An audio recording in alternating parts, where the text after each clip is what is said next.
Normang Culaong. Dapat ihabol natin siya sa libing ng sekretary niya na bakla.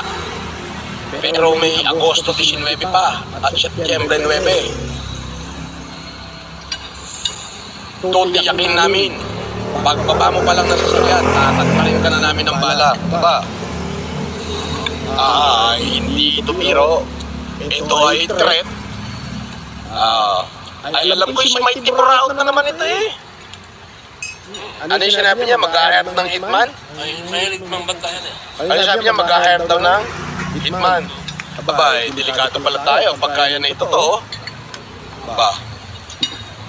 Ay, sa parehas na laban lang. Laban ako sa inyo. Basher, magmumug muna kayo ng pako. Ayan o.